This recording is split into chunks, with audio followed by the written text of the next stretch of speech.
Tudo bom, pessoal? Vamos lá. Eu vou falar nesse vídeo o seguinte, sobre aquele documento que é o abaixo-assinado no caso dos condôminos quererem convocar uma nova assembleia, tá? Existe muita coisa, muita mistificação, muito erro, muita má interpretação com relação a esse documento, tá? Primeira coisa, vocês vão me desculpar e eu vou informar vocês de uma coisa importante. Quando vocês escreverem abaixo assinado, se ele não tiver o hífenzinho ligando as duas palavras, abaixo tracinho assinado, a gente está falando para designar a pessoa que está assinando, tá? Os abaixo assinado, você não coloca tracinho, tá bom? Já quando você fala do documento, olha, estou te entregando este abaixo assinado, ele tem tracinho. Abaixo, tracinho, assinado. Só estou falando isso, não vai mudar nada, tá? Mas não custa a gente fazer direito, tá? Então, ele funciona assim. Os abaixo, tracinho, assinado, solicitam uma assembleia, tal. Tudo bem? Isso aí é só um detalhe. Outra coisa, pessoal. Coloca em todas as folhas o mesmo texto no começo. Você pode numerar a folha, tá? E aí normalmente vem a unidade, bloco, tá, né? Vem o nome da pessoa, que a pessoa coloca à mão.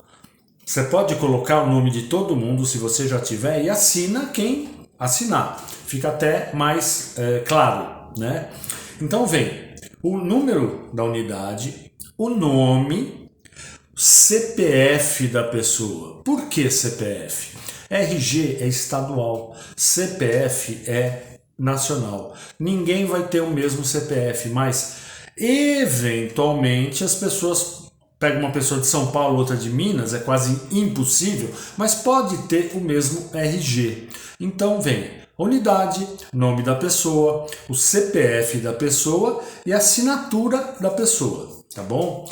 Toda página, essa página não precisa estar completa para você começar outra.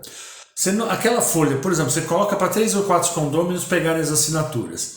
Chega alguém, pô, não consegui preencher a folha. Não tem problema. Risca ela na diagonal, mostrando que está inutilizado daí para baixo. Vamos supor que você junte 3, 4, 5 páginas que não vão até o fim. Não se preocupe, não tem problema. O que importa é 1/4 dos condôminos, tá? E aí, ou seja, não precisa fazer seguidinho, só é muito importante você colocar lá no cabeça. Eu vou dar um exemplo, tá? O abaixo assinado, o presente abaixo assinado,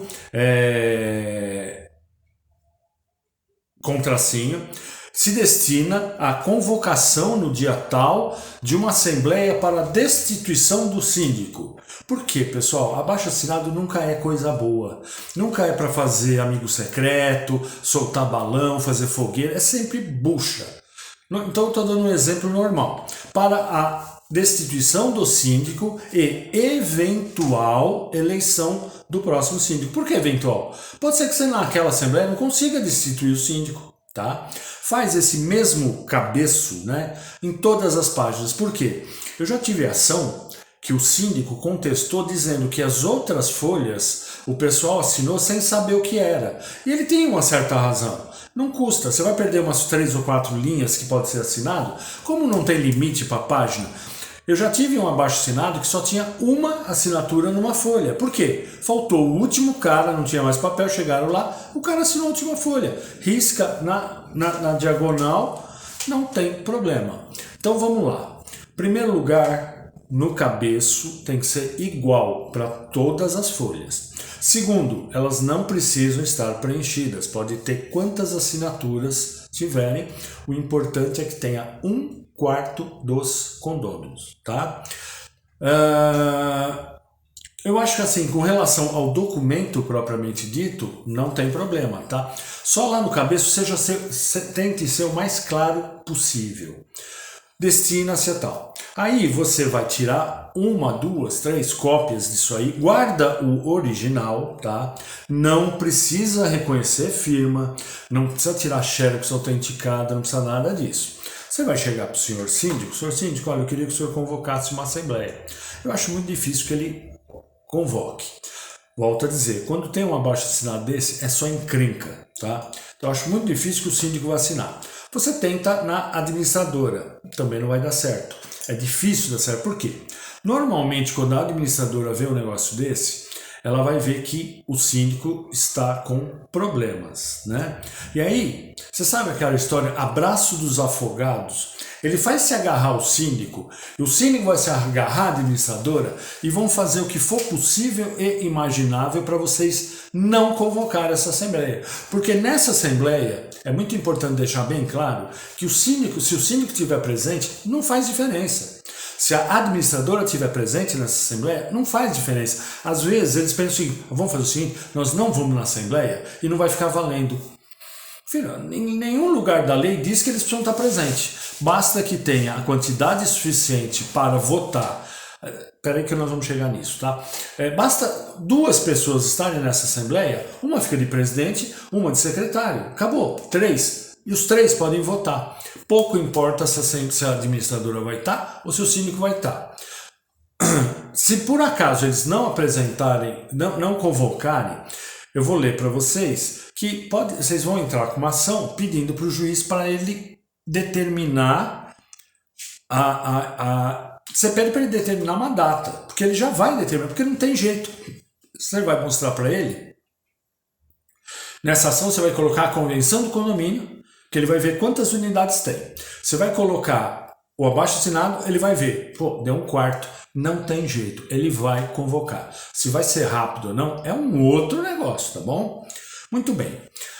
Um detalhe, eu estou passando por isso agora, tá?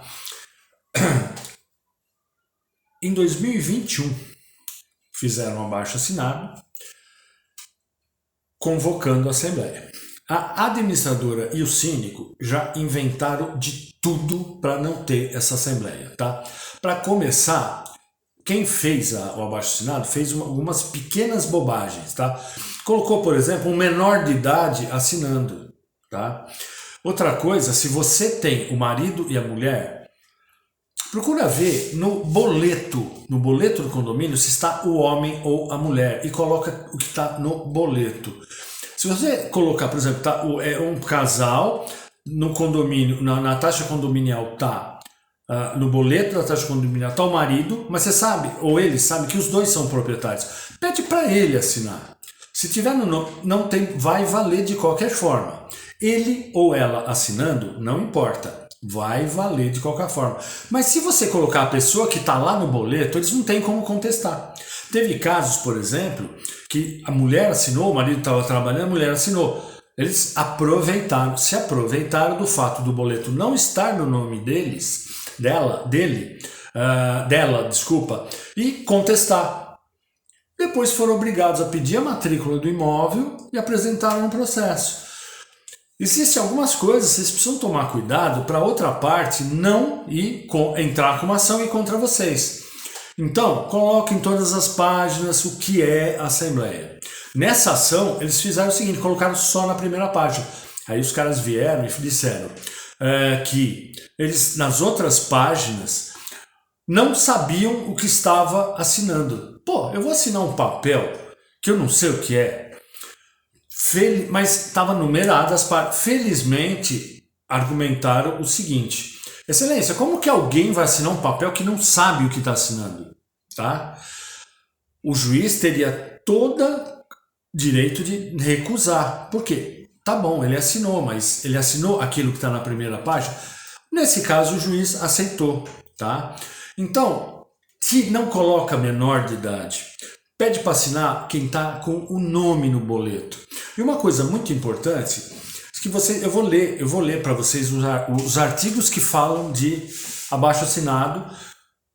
Esses artigos vão estar na descrição. Tenha calma, se você achar interessante, para o vídeo, vai lá, dá uma lidinha. vai para o vídeo de novo, volta um pouquinho. Eu vou dar todas as condições para vocês entenderem como a coisa funciona. Eu vou ler para vocês o artigo 1350, que ele fala da convocação da Assembleia Ordinária Anual, tá? No parágrafo primeiro fala o seguinte, olha, se o síndico não convocar essa Assembleia, 1/4 dos condôminos poderá fazê-lo. E aí vem o parágrafo 2º, tá? Se a Assembleia não se reunir, ou seja, se você faz o abaixo-assinado, com esse 1/4, apresenta para o síndico, apresenta para administradores não convocar, dá entrada no processo. Infelizmente, vocês vão ter que convocar um advogado.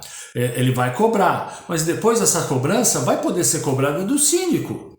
Ele se negou, tá bom? Ó, você nos deu essa despesa, você vai pagar. E se você entrar com ação de execução, você vai ter que contratar o advogado, ele vai cobrar. Aí você cobra o valor dessa primeira ação e da segunda.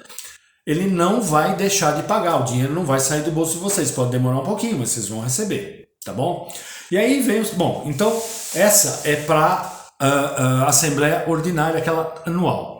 Aí o 1335 diz o seguinte, olha, assembleias extraordinárias poderão ser convocadas pelo síndico ou por 1/4 dos condôminos e prevalece a mesma coisa, tá? Se por acaso o síndico ou o administrador não quiser, entra com uma ação e depois o juiz vai ter que pagar todas as despesas. Ele vai ter que pagar a taxa judiciária, a taxa de intimação e o que o advogado cobrar. Só que aí, pessoal, faz um contrato com o advogado, ele vai dar o valor, o dia que vocês depositarem na conta dele, guarda esse comprovante, porque nessa outra ação você vai mostrar o seguinte, ó, excelência, houve um contrato de honorários advocatícios, foi cobrado X, nós pagamos X, para vocês mostrarem que realmente vocês tiveram essa despesa.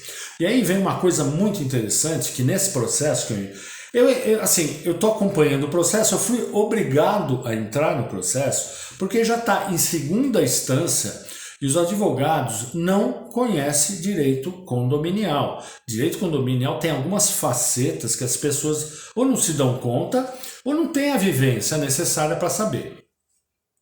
Eu vou ler para vocês o parágrafo 1º do artigo 1350. Se o síndico não convocar a Assembleia, 1/4 dos condôminos poderá fazê-lo. Tá falando, e vou ler, olha, o artigo 1355.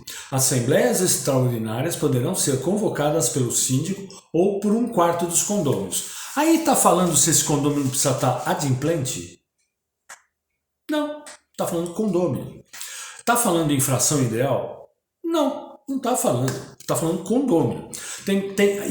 Aí o pessoal, a síndica e a administradora, nesse processo, colocou o seguinte, fração ideal, porque toda a votação e pagamento das taxas condominiais lá é feito pela fração ideal. Agora, na convocação, esquece, não tem inadimplemento, não tem fração ideal. A lei só diz o seguinte, 1/4 dos condôminos. Por quê? Se o legislador quisesse tratar de questão de fração ideal, ele teria colocado. Adimplente ou inadimplente, teria colocado. Não, para fazer o abaixo-assinado, a pessoa não precisa estar em dia, pouco importa a fração ideal. Vou dar um exemplo para vocês. Vocês têm um condomínio que tem 100 unidades, tá? 50 unidades tem 3 dormitórios, 50 unidades só tem 1 dormitório. E lá está determinado o seguinte, que vai ser, tanto a eleição quanto o pagamento, é pela fração ideal. Então você pega, por exemplo, 25% daquele pessoal que tem 1 só dormitório e assina. Aí o cara vai contestar, não, excelência, espera um pouquinho, o outro 50 tem 3 dormitórios, faltou. Ué, mas eu não estou entendendo, não tem problema. O código aqui está falando que condômino, não me importa a fração ideal e não me importa se seja inadimplente. Só tem um detalhe, na assembleia, na votação, vai ter que ser respeitado a fração ideal pelo voto.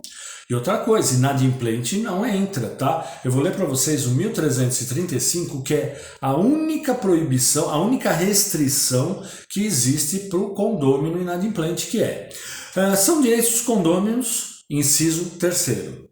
Votar nas deliberações da Assembleia, qualquer uma, ordinária ou extraordinária, e delas participar. Aí vem, vírgula, estando quite. O condômino que não estiver quite, ele não pode votar e nem ao menos participar da Assembleia. mas ele pode perfeitamente assinar esse abaixo assinado, tá bom? Pessoal, eu vou colocar esses 4 artigos, 4 ou 3? 3 artigos aqui na descrição do vídeo. Na hora que vocês acharem que precisa dar uma paradinha, dar uma lidinha, volta pro vídeo, eu quero que vocês entendam completamente isso. Pessoal, é isso aí que eu tinha que falar nesse vídeo. A gente se vê nos próximos vídeos. Um abraço.